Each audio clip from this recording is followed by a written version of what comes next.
Assalamualaikum warahmatullahi wabarakatuh. Halo kawan-kawan, kembali dalam channel 10 menit menuju tangguh bencana.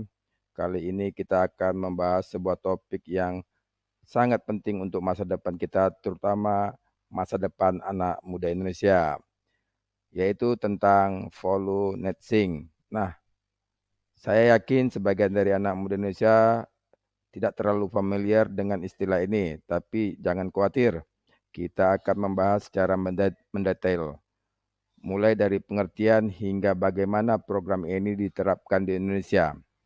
Jadi pastikan kalian mendengar sampai selesai, oke? Apa itu volumetric? Pertama-tama kita perlu memahami dulu apa itu volumetric.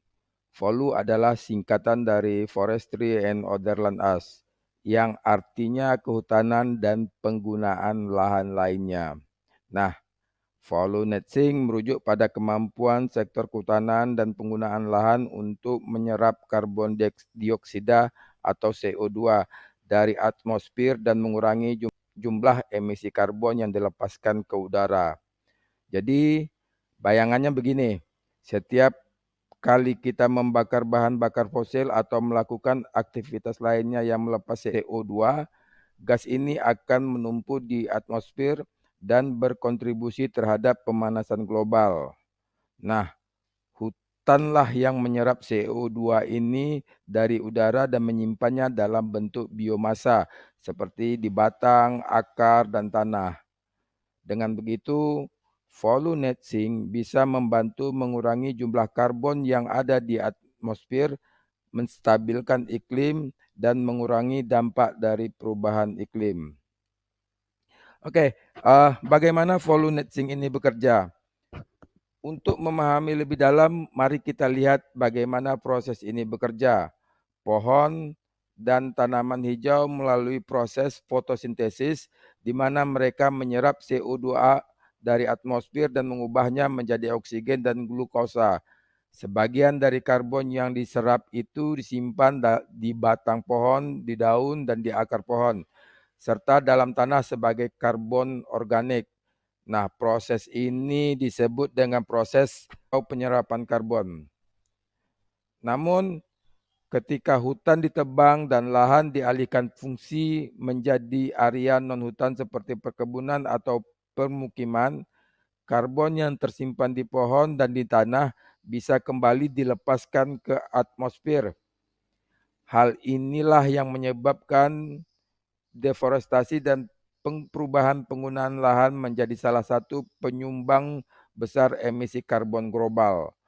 Oleh karena itu, menjaga dan mengelola hutan serta lahan dengan baik menjadi kunci untuk memastikan volumetric tetap efektif dalam mengurangi emisi karbon. Volumetric memainkan peran krusial dalam strategi mitigasi perubahan iklim. Dalam konteks perubahan iklim, dua hal utama yang perlu kita lakukan adalah mengurangi emisi dan meningkatkan penyerapan karbon. Nah, volumetric membantu kita melakukan yang kedua, meningkatkan penyerapan karbon.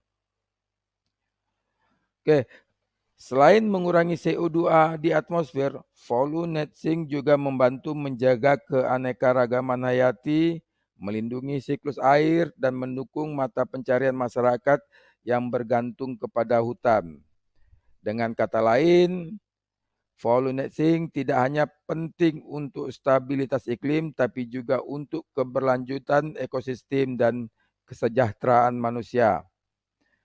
Sekarang mari kita bahas bagaimana Indonesia sebagai salah satu dengan hutan tropis terbesar di dunia menerapkan volumetric. Oke, Indonesia memiliki komitmen untuk mencapai net sink di sektor volu pada tahun 2030. Artinya pada tahun tersebut jumlah karbon yang diserap oleh hutan dan lahan Indonesia harus lebih besar daripada yang dilepaskan. Untuk mencapai tujuan tersebut, pemerintah Indonesia telah mengimplementasikan berbagai kebijakan dan program, antara lain: 1. Melakukan moratorium hutan.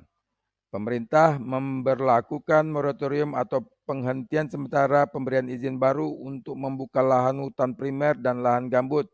Tujuannya untuk mengurangi deforestasi dan degradasi hutan. Yang kedua, pemerintah melakukan restorasi ekosistem gambut. Gambut adalah lahan yang sangat kaya karbon. Program restorasi ini bertujuan untuk merehabilitasi lahan gambut yang rusak agar kembali menjadi penyerap karbon yang efektif. Yang ketiga adalah reboisasi dan aforestasi. Program ini bertujuan untuk menanam kembali hutan yang telah rusak dan menambah luas hutan hijau baru untuk meningkatkan penyerapan karbon. Empat adalah pengelolaan hutan berkelanjutan. Nah, ini melibatkan pengelolaan hutan yang tidak hanya mempertahankan hutannya saja, tapi juga memaksimalkan manfaat secara ekonomi, sosial, dan lingkungan. Penerapan program-program ini sangat penting dalam mencapai target volume netting Indonesia dan mitigasi perubahan iklim. Generasi muda memiliki peran besar dalam mendukung program volume netting ini. Mulai dari hal sederhana seperti mendukung inisiatif pelestarian hutan, ikut dalam kegiatan reboisasi, hingga menjadi bagian dari perubahan kebijakan melalui advokasi lingkungan. Jangan anggap remeh kontribusi kecil teman-teman, karena jika kita semua bersatu, dampaknya sangat besar. Jadi teman-teman, itulah penjelasan lengkap tentang volume netting dan bagaimana pentingnya program ini. Dengan pemahaman ini kita bisa bersama-sama menjaga bumi kita agar tetap hijau dan berkelanjutan.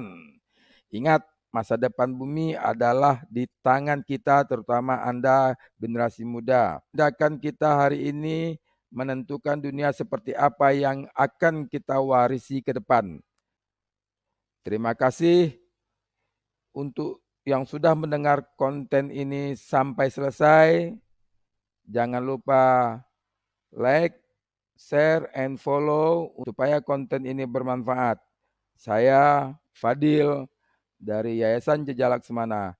Salam tangguh untuk Indonesia tangguh bencana.